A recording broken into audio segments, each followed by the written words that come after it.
Matindi ang revelasyon na isinawalat ng comedy queen na si Ai de las Alas ang di malilimutang karanasan tungkol sa kinaharap na pagsubok ng kanilang relasyon sa dating asawa na si Gerald Sibayan.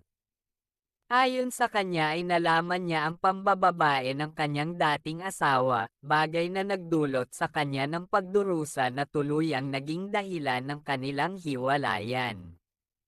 Para sa kanya ay isa ito sa matinding pagsubok na naging dahilan ng hindi nila pagkakaintindihan sa isa't isa.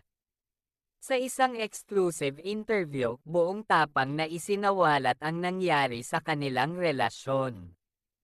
Kasabay ng mga sama ng loob na kanyang matagal nang tinatago. Sa interview ay tapat na tinanong ng host, ay kung naramdaman ba niya o nahalata na may third party noon pa sa kanilang relasyon bulang mag-asawa.